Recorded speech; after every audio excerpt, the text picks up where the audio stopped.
기록합니다.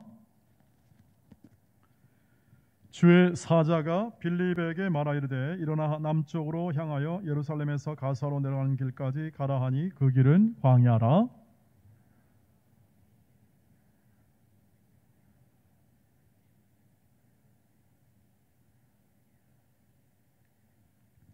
돌아가는데 수레를 타고 선지자 이사야의 글을 읽더라.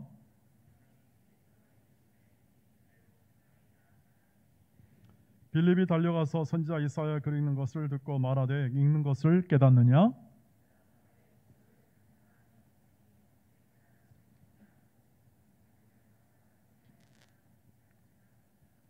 읽는 성경 구절은 이것이니 일러스되 그가 도살자에게로 가는 양과 같이 끌려갔고 털 깎는 자 앞에 있는 어린 양이 조용함 같이 그의 입을 열지 아니하였도다.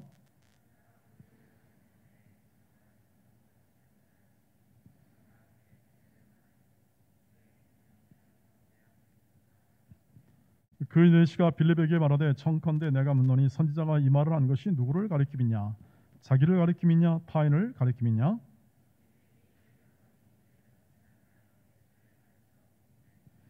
길 가다가 물 있는 곳에 이르러 그 내시가 말하되 보라 물이 있으니 내가 세리를 받음에 무슨 거리낌이 있느냐?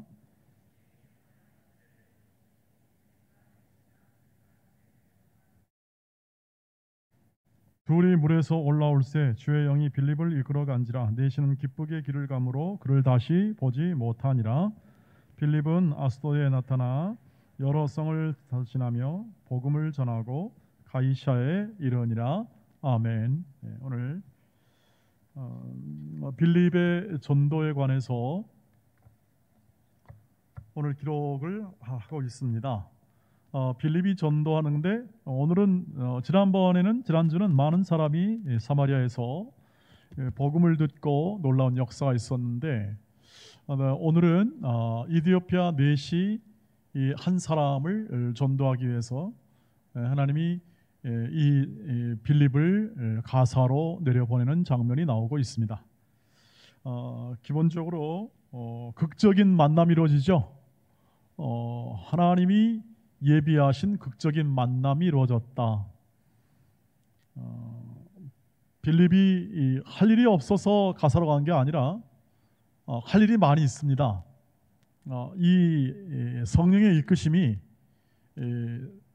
우리의 예상을 넘어서는 이유는 할 일이 많은 곳에 놔두지 않으시고 광야로 난 길에 오히려 사람이 없는 쪽에 이쪽으로 성령이 이끌어 가시죠. 그래서 만난 사람이 이디오피아 고위 관리였던 내시였습니다. 마침 이 내시가 읽고 있었던 것이 이사야 53장이었습니다. 이사야 53장은 예수께서 순환받는 장면을 약 순환받기 전 700년 전에 이사야가 예언했던 예언의 말씀이죠. 오늘 본문에도 실려 있죠. 도살장으로 끌려가는 양처럼 그런 비참한 운명 속에 예수께서 십자가에 죽으셨고 그리고 털 깎는 자 앞에서 잠잠한 것처럼 그런 조용히 잠잠하며 그 순환을 받아들이십니다. 자, 이 53장을 읽고 있던 내시가 해석의 어려움을 겪는 것을 보고 빌립이 성령을 따라 그에게 다가가서 이것을 해석해 줍니다. 그리고 세례를 받고 그 빌립은 자기 길로, 내시는 기쁨의 길로 가서 아마도 이디오피아의 복음의 문을 연 사람으로 그렇게 우리 성경학자들은 예측하고 있습니다. 근데 재미있는 것은 대한민국이 6.25 전쟁 겪을 때 이디오피아가 참전했다는 사실.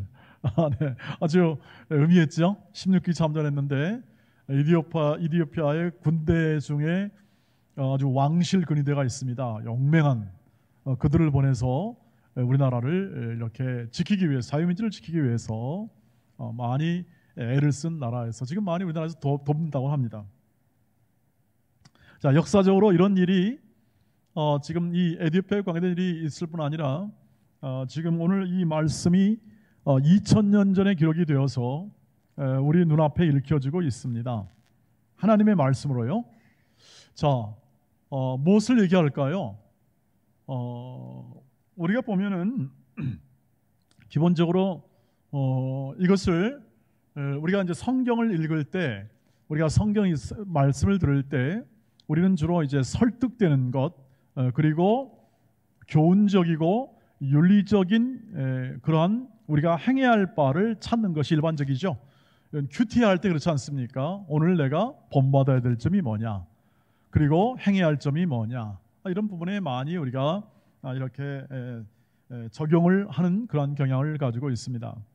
근데 제가 여러분에게 소개하고자 하는 건 뭐냐면, 이 사람의 윤리나 도덕을 함양시키기 위한 그리고 또 우리가 겪는 우리의 삶에서 이 본문을 가지고 교훈을 찾고 그리고 어떻게 행해야 할 바를 아는 것은 당연한 것인데, 그 과정이 먼저 해야 할 게 있고 그 다음에 2차적으로 해야 할 게 있다. 성경을 대할 때 그렇다는 것입니다. 1차는 뭐냐면 그것은 2차적입니다. 교훈을 찾고 우리가 잘해야 된다는 어떤 적용을 점을 찾는 것은 2차적이고, 제 1차적으로 할 것은 뭐냐면 하나님은 어떻게 일하시는가, 하나님은 어떻게 일하시는가, 하나님의 마음은 뭔가, 하나님의 뜻은 뭔가, 하나님은 우리에게 뭘 어떻게 대접하고 요구하시는가, 이걸 찾고 이해하는 게 이 성경을 오늘날 우리에게 적용할 때 현실 속에서 잘 활용하도록 적용할 수 있습니다. 교훈과 윤리나 도덕으로 우리가 하는 것은 주로 불교에서 쓰는 방법입니다. 불교에서는 득도를 하죠. 득도. 이 도를 깨우치고 그 다음에 삶의 이치를 깨우치는 건데요. 그렇게 해서 내가 나아지겠다는 겁니다. 더 훌륭하게 되겠다는 겁니다. 그 방법이 꽤 설득력이 있죠. 그래서 불교가 아주 끈질기게 이렇게 세계사에서 이렇게 아직 존재하는 이유 중에 하나입니다. 굉장히 설득력이 있어요. 여러분 그렇지 않겠습니까? 템플스테이 가서 이렇게 조용히 묵상하면 사람들이 마음이 평온해지고 그 순간은 세상 걱정 잃어버리고 내가 뭔가 좀 된 것처럼 되지 않습니까? 안정되고. 여러분 어떻습니까?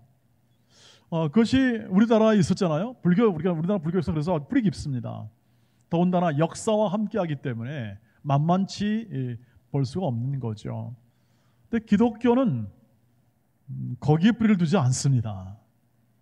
기독교는 하나님이 우리를 어떻게 대하셨는가, 하나님이 우리를 어떻게 구원하시는가, 하나님이 오늘도 우리에게 요구하시는 것이 무엇인가, 하나님은 어떤 목적을 가지고 일하시는가에 대해서 우리가 그것을 깨우쳐 하나님을 알고 하나님이 행하심에 참여하여, 하나님의 인도하심에 참여하여 하나님이 목적하신 바를 이루어내는 삶이 바로 우리의 신앙입니다.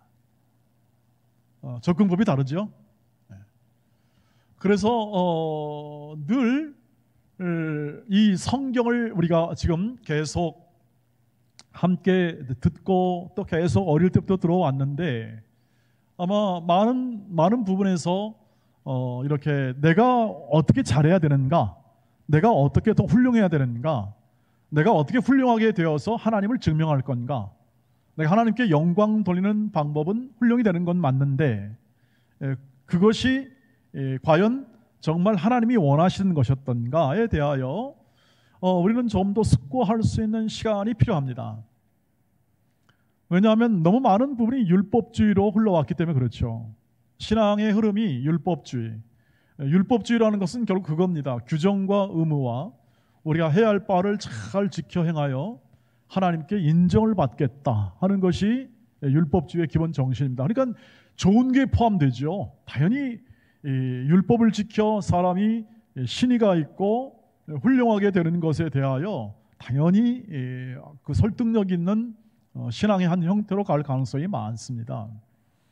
그래서 우리는 지나간 시절 때 주일 성수라든지 혹은 또는 술, 담배 안 하는 것, 이런 어떤 문화적, 규정적 이런 문제 속에서 우리 어른들의 신앙은 커왔고 여러분도 많은 영향을 받았으리라고 생각합니다. 근데 제가 시도하는 것은 뭐냐면 예수님이 그렇게 그 율법주의에 관해서 그렇게 신랄하게 비판했잖아요. 이게 뭐냐면 하나님의 일하심에 대한 오해를 불러일으켜요. 하나님의 일하심에 대한 오해를 불러일으킨다. 그러니까 무엇을 행해서 무엇을 내가 행동하고 무엇을 추구하여 획득, 내가 얻는 것, 내가 이루어내는 것, 아까 제가 얘기했죠. 득도하거나 이치를 깨달아서 내가 아주 훌륭하게 되어서 하나님께 영광 돌리겠다는 이 생각은 필연적으로 경쟁을 낳고 그 다음에 노력은 하되 그 노력이 자기 의를 이루는 것으로 나타납니다. 자기 의를 이룬다는 건 뭐냐면 하나님의 뜻보다 자기 생각과 자기 성취와 자기 성공을 위한 삶으로 가는 겁니다. 이것을 우리는 세상의 가치와 방식을 따른다 이렇게 얘기합니다. 그런데 오늘 우리가 살아가는 이 신앙의 삶은 우리가 주지하듯이 세상의 가치와 방법이 아니라 뭐지요? 말씀의 가치와 이 말씀이신 예수의 가치에 따라서 삶을 살고자 하는 것이 우리의 노력입니다. 자, 그런 과정 속에서 우리가 이 하나님의 말씀이, 오늘 이 말씀은 어떤 하나님을 우리에게 보여주는가? 여러분, 우리 교회에서는 매일 성경을 하고 있는데 매일 성경의 그 맨 초두에 나오는 게 뭐냐면 하나님은 어떤 분이신가에 대한 이야기입니다. 우리 신앙의 본질은 하나님이 어떤 분이신가? 오늘 성경에서는 어떤 분이신가? 오늘 하나님은 우리의 예측과 상상을 뛰어넘는 최선의 역사로 일하시는 하나님이다. 우리의 생각과 우리의 상상을 뛰어넘는 분이십니다. 믿습니까? 믿는데 단순히 아는 정도로 믿는 교회가 많아요. 알다. 그래, 맞아. 동의하는 정도. 믿는다는 것은, 믿는다 이렇게 했을 때 그것을 온전히 체험하는 것을 말합니다. 신뢰하는 것을. 체험 단계. 그것을 완전히 전인격적으로 동의할 뿐 아니라 나는 그렇게 살기를 원합니다 라는 것을 포함합니다. 우리의 생각을 넘어선다. 왜 이런 얘기를 하냐면 주의 사자가 빌립도로 가사로 갔을 때, 이 가사란 지역이 지금은 가자란 지역입니다. 가자. 지금 팔레스타인 조금 전에 그 하마스하고 여기 이스라엘군하고 대대적인 전쟁 한번 했었죠. 가자 자치정부입니다. 거기에 있는 하마스가 이것을 다 독점하고 있어가지고 몰래 이제 로켓포를 발사하니까, 하마스는 타협이 별로 없죠. 투쟁하죠. 그러니까 이스라엘 공격하니까 이스라엘에서 가만두지 않죠. 이스라엘은 철저하게 구약적입니다. 눈에는 눈, 이에는 이입니다. 그리고 한 번, 10번 받으면 한 30배 붙입니다. 이게 그들의 기본적인 정책이에요. 그래서 아예 압도해가지고 싹을 자른다. 이것이 바로 이스라엘의 정책인데, 그것이 이번에 붙은 지역이 바로 가자인데, 이 가사 지역이 바로 오늘 이번에 성경에 나온 가자를 말합니다. 가사에서 가는 길인데 북쪽에서 사마리아 쪽에서 일하다가 빌립도로 가자로 내려가고 그러니까 내려가는 길이 광야의 길이에요. 별로 만날 사람이 없어요. 지금 가능한 대로 복음 전도가 이 빌립이 사마리아에서 복음 전도가 아주 부흥처럼 들불처럼 일어나고 있는데 이 가사로 내려가는 길은 별로 소득이 없는 지역이에요. 소득이 없어요. 말씀드린 대로 광야 지역은 남아날 게 없는 지역입니다. 여러분, 그래서 어른들이 종종 이런 말을 합니다. 광야 같은 인생길이다. 광야 같은 인생길이다. 여러분 어떻습니까? 우리 30대 여러분 살아보니까 좀 어떻습니까? 좀 맛이 좀 듭니까? 인생길을 살아보니까 이게 만만치 않다. 광야길 같다 이렇게 하죠. 왜냐하면 이 사회는, 우리 세상은 모든 게 give and take이에요. 예측할 수 있는 겁니다. 신상필벌. 그리고 경쟁이죠. 이것이 시스템화되어 있잖아요. 학벌 혹은 학연, 지연 이런 것들. 각 나라마다 문화가 있는데 우리나라는 특별히 혈연관계, 학연, 지연 이런 혈연관계 속에서 이런 관계가 굉장히 힘을 발휘하죠. 서구는 계약관계예요. 계약관계라 인격 대 인격으로 계약 속에서 서로 맺은 이 관계에 따라서 이런 어떤 사회 문화가 형성이 되는데, 한국은 언제 알았냐? 또 무슨 학교 나왔냐? 왜? 땅덩이가 좁으니까 서로 그렇게 의지하고, 이 고단한 이 현대사뿐 아니라 우리나라가 침략을 많이 지역적으로 받잖아요. 그래서 굉장히 끈끈합니다. 끈끈하고 단일 민족을 이루어서 다른 나라처럼 이렇게 소수 민족 또 대민족 이렇게 합쳐진 나라가 아니기 때문에 그런 특징을 가지고 있습니다. 자, 이런 상황, 우리는 이런 각자의 문화가 다르고 또 이런 환경이 다른데, 지금 빌립이 모든 처했던 환경 속에서 오히려 더 안 좋은 환경 속으로 이렇게 더 밀어 넣으시는 하나님의 인도하심이 있는데, 나중에 알고 보니까 우리는 이제 알았어요. 이 이디오피아 내시를 위하여 가라 한 거예요. 아니, 꼴랑 한 사람을 위해서 가라 해요? 지금 사마리아는 말만 하면 그냥 부흥의 불길이 일어나는데, 설교만 하면 그냥 와장창창창 해가지고 놀라운 역사가 일어나는데, 자, 이제는 우리는 알 수 있습니다. 성령께서 에디오피아 내시 한 사람뿐만 아니라 에디오피아에 복음을 전하기 위한 바로 빌립의 여정이었음을 알 수 있습니다. 그리고 준비해 놓은 걸 보시죠. 성령께서 딱 이사야 53장 읽게 합니다. 지금 제가 하나님 편에서 설명해 보는 겁니다. 그 다음에 의문을 갖게 합니다. 성령께서 자, 지금 의문의 때야, 빨리 가. 그래가지고 어떻게 하죠? 갑니다. 어떻게 갔나요? 성령이 어떻게 말씀했나요? 그건 잘 모르겠어요. 성경이 가르쳐 준 만큼만 해석해 보는 거죠. 그래서 갔더니 진짜 읽고 있었고, 기쁘게 그 마음을 열어주는 겁니다. 해석해주고 그 다음에 마음을 열어 믿었습니다. 세례를 주었다는 건 뭐냐면 믿었다는 뜻입니다. 믿고 세례는 받아. 이게 전형적인 구원의 패턴이에요. 그래서 믿고 세례를 받아요. 기쁘게 그 길을 걸어갔습니다. 이디오피아 내시가 뭘 했을까요? 당연히 그 기쁜 소식을 주에게 전했겠죠. 그 뒤는 얘기하지 않아요. 그러나 이것을 여기까지 사실을 통해서 빌립이 이렇게 생각지도 못했던, 빌립이 상상하지 못했던 성령의 일하심은 하나님의 최선의 계획과 목적을 우리 생각을 넘어서 일하신다 하는 것을 우리가 확인할 수 있습니다. 하나님은 어떤 분인가? 우리의 모든 이 시각 속에서 하나님은 우리의 생각과 상상을 넘어서 하나님의 놀라운 최선의 역사를 이루신다. 여러분, 이게 얼마나 다행입니까? 여러분, 우리 생각대로 하나님이 움직였다면, 우리의 제한된 머릿속 안으로만 하나님이 움직이는 하나님이라면 우리는 믿을 필요가 없습니다. 뭘 믿겠어요? 그냥 우리 합의해서 좋은 길로 가면 되죠. 그런데 인간이라는 이 존재가 함께 모이면 좋은 일보다 나쁜 일을 더 많이 해요. 훨씬 많이 해요. 잘 모이다가도 어떻게 합니까? 거기서 싸워요. 그게 인간입니다. 여러분, 이 방송에서 보시다시피 하나님께서 지으신 이 피조물 가운데 제일 말 많은 게 인간입니다. 말로 다 끝내려고 하죠. 누구나 책임지지는 않습니다. 잘. 여러분, 잘해보겠다고 유엔을 만들었어요. 유엔. 자, 유엔이 누구의 동무대입니까?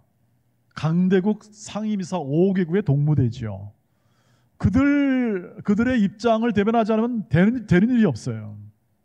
온 세계가 잘 살아보겠다고 했는데 강대국들의 주도권의 다툼의 장밖에 안 돼요. 세계 평화를 누릴 수가 없는 거죠. 그래서 모든 이 환경과 여건 속에 비춰볼 때, 하나님의 눈에서 볼 때 사람들이 모이는 것은 꼭 바벨탑을 쌓고 그저 하나님의 생각을 한번 넘어서 보자, 능력을 넘어서자, 그런 말로 언제나 모든 것을 규정하여 행하기 때문에 그것이 하나님의 뜻을 그들이 이룰 수가 없습니다. 그래서 다행이라는 겁니다. 우리와 똑같은 그러한 정도로 하나님이 행하셨다면 우리는 구원도 못 받고 우리는 그저 이 꼴 여기서 벗어날 수가 없습니다. 하나님이 우리의 상상을 넘어서고 우리의 생각을 넘어서는 하나님이시기에 우리는 안심하고 그분에게 우리 인생을 맡길 수가 있습니다. 이해가 안 되고 눈에 잘 보이지 않아도 그 약속을 믿고 우리는 우리의 인생길을 걸어갈 수 있는 것이 우리의 기독교 신앙의 가장 중요한 부분입니다. 약하고 부족해도 하나님이 함께 하시면 그 모든 것을 넘어서는 하나님의 인도하심이 있기에 우리는 담대하게 우리의 길을 걸어갈 수 있는 것이죠. 여러분, 이 성령께서 이렇게 다 아십니다. 다 준비해 놓으십니다. 예비하십니다. 이게 우리가 갖는 신앙의 힘입니다.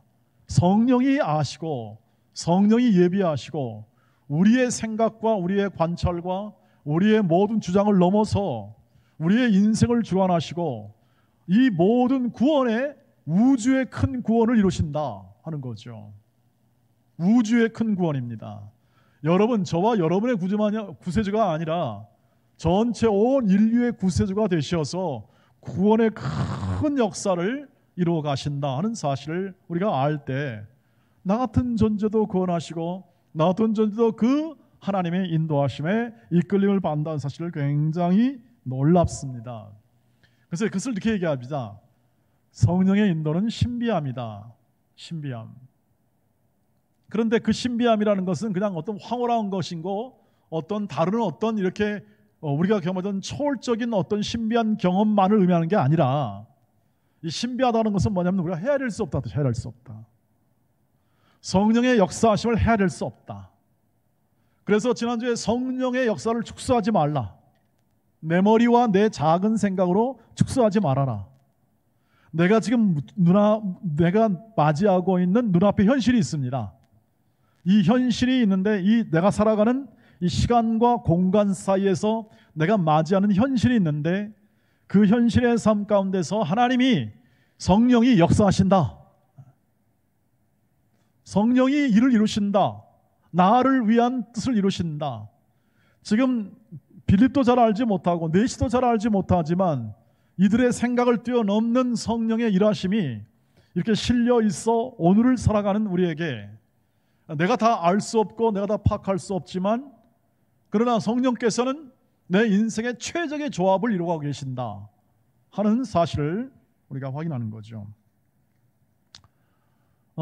성령의 일하심이 참 신비하다 하는 것을 우리가 측량할 수 없는 하나님의 그 구원의 크심에 대한 것을 이해했을 때 제 기억 속에는 이런 기억이 하나 있습니다. 저 지금 우리의 삶교육관 있죠. 이렇게 저쪽 대로변 속에서 작은 스몰그룹, 병원 하던 건물이라 스몰그룹이 많아서 우리가 유용하게 지금도 잘 쓰고 있고 다음 세대를 위해서 교육관을 준비하면서 우리가 함께 샀던 건물인데 그 건물의 주인이 신시성을 가진 원장님이었습니다. 정형외과 원장이셨어요.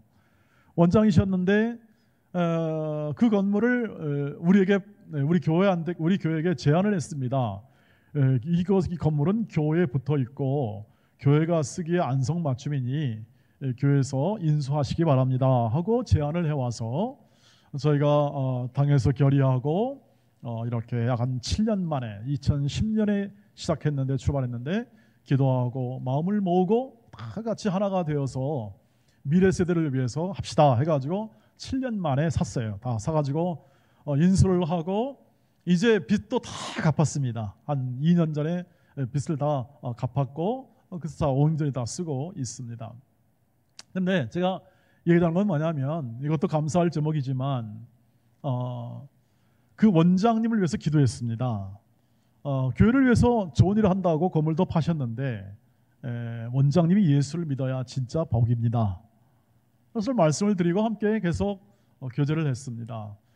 건물을 판 다음에 이분은 어디로 갔냐면 저쪽 옆에 스타벅스 옆에 있는 정형외과 병원으로 가서 거기서 계속 병원을 했습니다.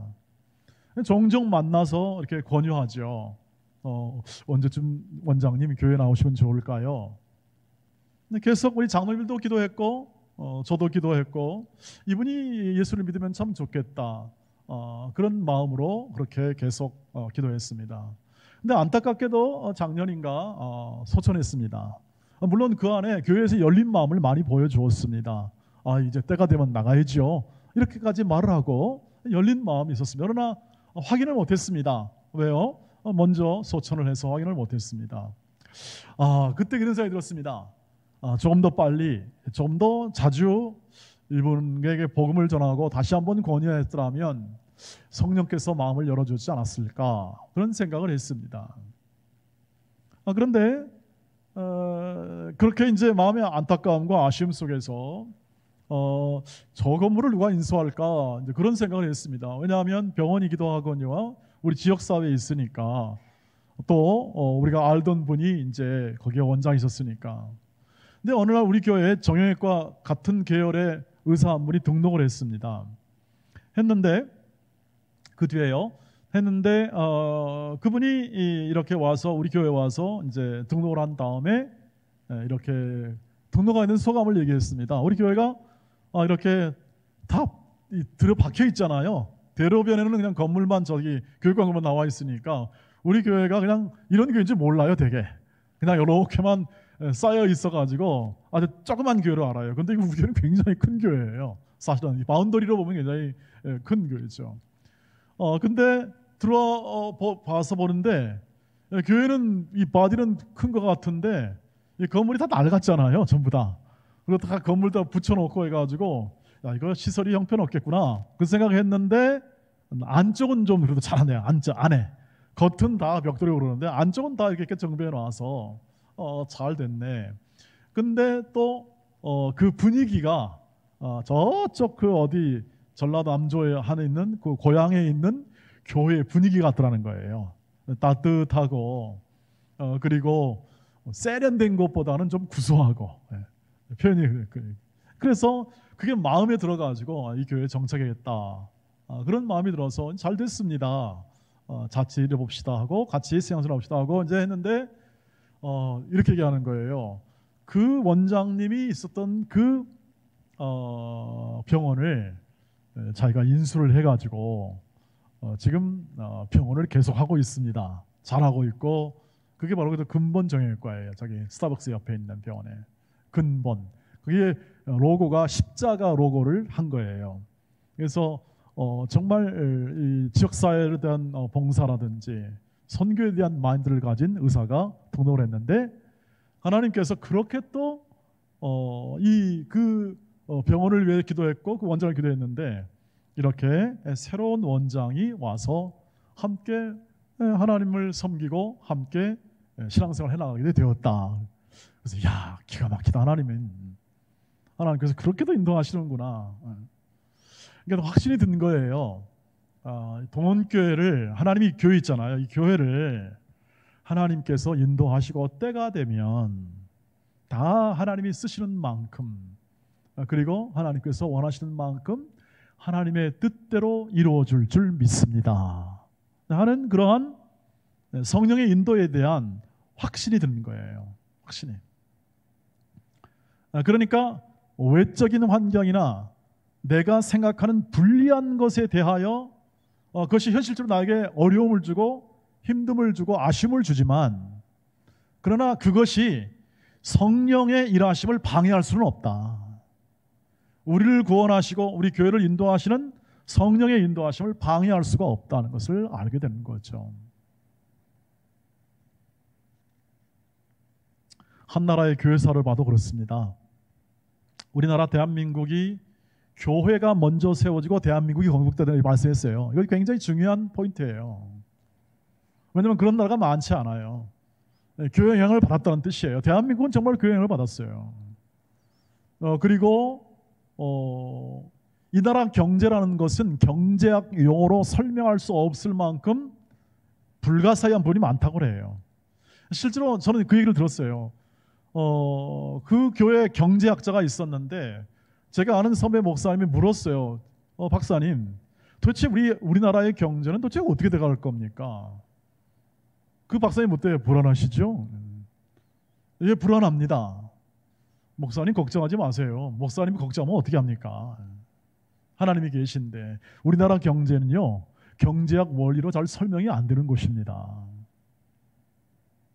예측을 하고 하지만 맞을 때도 있지만 안 맞는 게 더 많아요. 여러분 세계 경제학도 마찬가지랍니다. 여러분 경제학에 관한 대가들의 얘기를 정리 들어보면 예측되는 부분이 있지만 예측되지 않는 부분이 훨씬 많아요. 그래서 어떤 때는 이렇게 말하잖아요. 어떤 때는 실수가 혁명을 낳기도 한다. 혁명적 변화를 낳기도 한다. 주사를 잘못 놨다가 오히려 놀라운 발명을 이루기도 한다. 운칠기삼이다 이런 말이 있습니다. 운칠기삼. 운이 7이고 실제 기술이 3밖에 안 된다. 이런 말들은 다 뭐냐면 다 그 인간의 그 예측과 또 이런 상상 혹은 또는 모든 예상이 그렇게 정확하지 않다는 거예요. 여러분 병원의 진단도 20% 정도는 오진입니다. 통계적으로. 이해는 하시죠? 병원은 어떻게 합니까? 그래도 맞는 게 더 많으니까 가는 겁니다. 안 갈 수가 없는 거죠. 백신도 마찬가지죠. 백신도 죽는 사람이 있어요. 있습니다. 그런데 확률적으로 거의 뭐 0. 몇 %니까 유익이 훨씬 압도적으로 크다는 말을 하죠. 유럽 질병청에서. 그 뜻입니다. 안전하고 완벽한 것이 없어요. 그러나 성령의 인도와 이끄심은 완벽합니다. 그의 구원의 역사하심은 한치 없습니다. 한치도 없습니다. 그러면 그 성령의 역사를 어떻게 내 삶에서 좀 더 잘 이렇게 확인하고 눈을 뜰 수 있겠는가 하는 것이 이제 우리의 관건인데, 그것은 뭐냐면 성령은 성령의 인도를 따라 순종하고자 하는 사람들을 통하여 열매를 맺습니다. 그게 하나님의 일하시는 방법이에요. 순종하는 자를 통하여 열매를 맺습니다.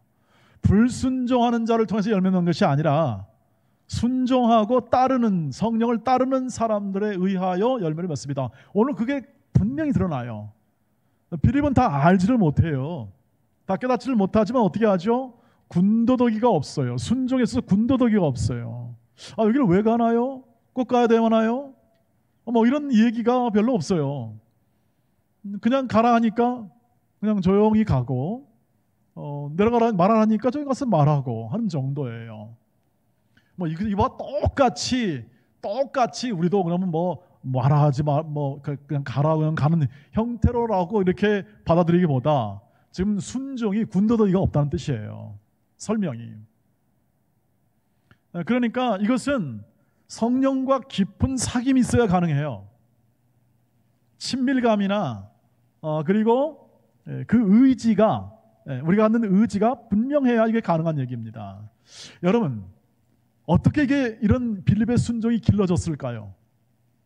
어느 한 순간에 순종이 뿅 와서 나타난 게 아니고 길러졌는데, 어떻게 길러졌는가? 그게 실마리가 그 문제에 대한 이 질문에 대한 해결이 사도행전 2장 42절에서 40절에 나옵니다. 근본적으로 빌립은 7 집사 중에 한 사람이었는데 성령과 믿음이 충만한 사람이었고, 그 성령과 믿음이 어떻게 길러지는가가 중요하지 않겠습니까? 그 교감이 여기 이르집니다. 사도행전 2장 40절 47절입니다. 말씀을 보시면, 그들이 사도의 가르침을 받아 서로 교제하고 떡을 떼며 오로지 기도하기를 힘쓰니라. 사람마다 두려워하는데 서둘러 말미암아 기사와 표적이 많이 나타나니 믿는 사람이 다 함께 있어 모든 물건을 서로 통용하고 또 재산과 소유를 팔아 각 사람의 필요를 따라 나눠주며 날마다 마음을 같이하여 성전에 모이기를 힘쓰고 집에 떡을 떼며 기쁨과 순전한 마음으로 음식을 먹고 하나님을 찬미하며 또 온 백성에게 칭송을 받으니 주께서 구원받는 사람을 날마다 더하게 하시니라. 아멘. 뭐죠? 예수 믿은 다음에, 이 빌립이 예수 믿은 다음에 예배 참석해요. 그 다음에 떡을 떼요. 같이 교제해요. 기도해요. 그 다음에 사도들의 말씀을 잘 배웠어요. 다시 말하면 교회 와서 말씀을 잘 배웠어요. 그리고 그 말씀에 따라서 서로 사랑하는 삶, 나눠주는 삶, 섬기는 삶을 잘 살았어요. 이런 일상성 속에서 교회 생활과 섬기는 생활의 일상성 속에서 성령의 교감이 이루어지는 거예요. 성령의 충만한 역사를 점점 깊이 이해하게 되는 거예요. 그러니까 일상이에요. 저와 여러분이 지금 예배하고 매주일만은 매일의 일상성 속에서 성령께서 일하시고 세워내시고 교회를 세워내시고 다른 사람을 세우는 것을 보면서 거기에 함께 참여하면서 어떻게 하죠? 성령의 일하심을 보는 겁니다. 그러니까 자꾸 성령이 충만해져요. 일하심을 보니까, 눈을 뜨게 되니까. 그래서 여러분, 제일 우리 신앙의 적이 뭐냐면 단조로움을 단조롭게 생각하는 거예요. 단조로움 있잖아요. 매일매일 있는 거. 여러분, 제사 지낸 사람은 제사가 1년에 14번 지낸 사람은 매달 제사가 나오잖아요. 제사 때문에 죽겠다고 그러죠.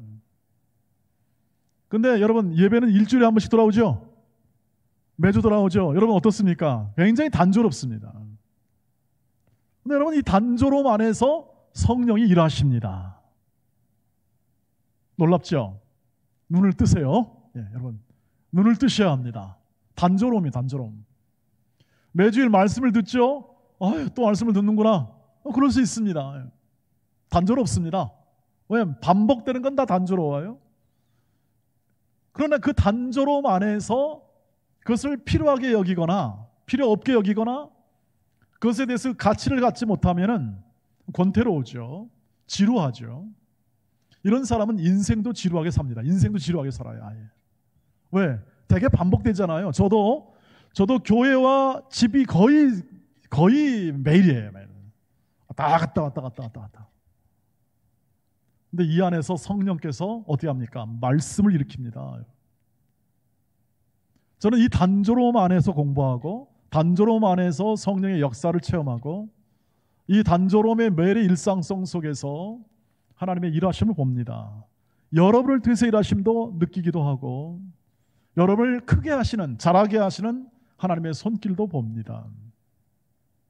그러니 제가 성령을 인도하는 길에 점점 더 친밀해져 가고 더 가까이 가지 않겠습니까? 지루하지 않습니다. 그래서 이렇게 집에 여기 교회 왔다 갔다 하는 거하고 그 다음에 운동을 좀 하는 거 한 이 사이에서 지루하지가 않습니다. 여러분을 보니 제가 반갑다고 했죠? 지루할 틈이 없습니다. 반가운데 뭔 지루함이 어디 있습니까? 감사하죠. 감사. 이 앞에 있는 나무가 감나무가 있어요. 옆집 감나무는 감이 열리고 있어요. 지금 벌써. 근데 우리 집 감나무는 이건 감이 아직도 씨도가 없어요. 씨도. 그래서 오늘 제가 생각했어요. 이건 감도 안 열릴 것 같다. 그런데 이 가엾은 감나무야. 그래도 잎이라도 냈으니 다행이다. 네, 내년을 기약하마 그랬습니다. 마음이 새롭지 않습니까? 여러분의 일상이 앞으로도 계속 반복됩니다. 일평생 주일날 와서 예배해야 하고, 그리고 또 직장으로 왔다 갔다 해야 됩니다. 안 풀릴 일도 많을 겁니다. 계속. 그런데 그 안에서 성령이 일하시면 눈을 뜨시길 바랍니다. 그 눈을 뜨셔야 그 안에서 성령의 인도하심을 받을 것 순종하고 열매를 맺습니다. 아시잖아요? 한 철학자는 그 시간만 되면 땡 하면 어떻게 합니까? 거기 나타나요. 그래서 그 사람이 유명한 사람인 걸 압니다. 그래서 유명하게 되는 거예요. 그게. 여러분, 우리는 이런 사람들이죠.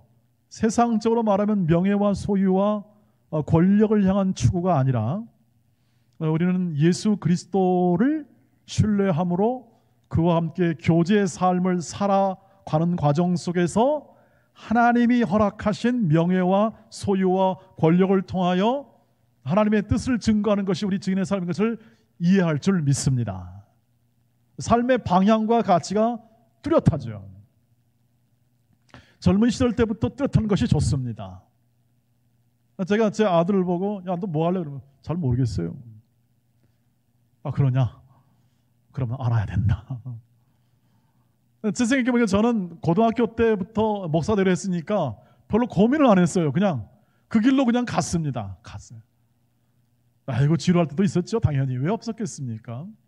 그런데 딱 정해놓으니까 다른 길이 와도 많이 고민 안 합니다. 길이 헷갈려도 많이 고민 안 해요. 그리고 하나님의 영광을 위한 선택이었기 때문에 더 많은 고민을 하지 않습니다. 여러분도 이 젊은 시절 때부터 하나님의 영광을 위한, 하나님이 나를 구원했잖아요. 그러니까 하나님의 영광을 위한 삶의 초점을 탁 잡고 그 초점을 이루는 과정 속에서 일하는 과정 속에서 일이 주어지게 되고 사역이 주어지게 되고 목표가 주어지게 되고 여러분의 환경이 주어지게 됩니다. 그 안에서 매일매일 그 단조롭지만 매일매일 반복되는 그 삶 안에서 성령의 이끄심에 눈을 뜨고 그리고 지혜를 구하십시오. 하나님의 지혜를 구하십시오. 그 뜻을 따라 사는 삶의 지혜가 있습니다. 창조적인 지혜입니다. 그렇잖아요. 유명한 역사학자 유발 하라리가 그랬잖아요. 내 모든 역사의 창조물의 결과는 매일 30분간의 묵상의 결과다. 묵상. 유대인이니까. 묵상할 때 어떻게 합니까? 하나님의 뜻과 하나님의 생각, 하나님의 마음이 내 마음에 다가오게 되고 그리고 성령께서 뭘 원하시는가, 그리고 어떤 것이 가장 값어치 있는 건가에 대한 깊은 성찰이 이루어지지 않겠습니까? 그리고 몰입할 수 있는, 자신의 일과 사이에 대해서 몰입할 수 있는 지혜가 떠오르게 되는 거죠. 몰입한다.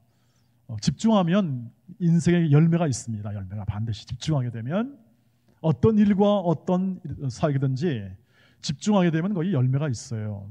그 자연의 원리예요. 그래서 콩 심은 데 콩 나고 파 심은 데 파 나는 건 뭐냐면 자연의 원리를 얘기하는 거예요. 열심히 공부하고 열심히 투자하고 노력하면 거기에 합당한 결과는 있어요. 반드시. 그래서 우리가 걸어가는 길 속에 이 항상성, 매일 있는 이것에 굉장한 우리의 열과 에너지와 또 추구를 계속해 나가다 보면 성령께서 원하셨던 열매가 여러분 가운데 풍성하게 맺히게 될 것을 꼭 신뢰하시길 바랍니다. 그리고 그 길을 걸어가십시오. 그 길을. 자, 너 보지 말고 집중하여 그 길을 걸어가십시오. 제 삶 가운데 있었던 많은 하나님의 일하심 속에서 제가 가졌던 생각들 혹은 또는 제 체험들, 이런 것들을 함께 계속 나누기를 원하는데, 이것은 제 개인의 경험을 얘기해서 여러분에게 설득하는 것이 아니라 성령께서 어떻게 일하셨는가에 대한 제 개인의 체험 속에서 이 현 시대를 살아가는, 저는 한 3, 40년 더 이렇게 먼저 살았습니다만 동일한 성령께서 훨씬 더 크게, 구원은 더 점진적으로 커져가거든요. 구원은 구약 시장에서 더 커져가고 신약 시대에도 점점 종말로 갈수록 이 구원의 크기가 커져갑니다. 커져가기 때문에 여러분을 향한 성령의 역사는 더 크고 놀랍지 않겠는가 하는 그러한 제 예상이 있는데, 또 믿음이 있는데, 그것들을 여러분께서 잘 마음에 새기시고 매일매일의 삶 가운데 최선의 성령의 인도하심을 받으시길 주의 이름으로 축복합니다. 그 삶 속에서 감사하고 기뻐할 수 있는 그러한 길로 걸어간다면 여러분 안에 담겨진 하나님의 큰 은혜와 사랑 속에 풍성한 열매가 맺히게 될 줄 믿습니다. 성령께서 하신 일은 예측할 수가 없습니다. 그래서 은혜입니다.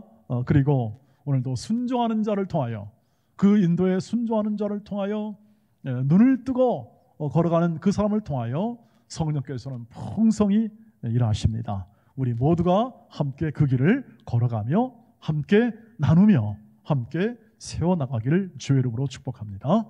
기도하겠습니다. 거룩하신 아버지 하나님, 감사합니다. 우리 사랑하는 모든 청년 회원들의 마음 가운데 오직 성령으로 충만하게 하옵소서. 말씀으로 충만하게 하옵소서. 눈을 뜨게 하옵소서. 현실과 모든 여건에 넘어서는, 우리의 예측과 상상을 넘어서는 하나님의 자비로우신 인도와 은혜 풍성하신 인도가 이들의 생애 가운데 풍성하게 역사하여 주실 줄 믿습니다. 그리고 그것을 우리 눈으로 바라보게 하옵소서. 예수님의 이름으로 기도하옵나이다. 아멘.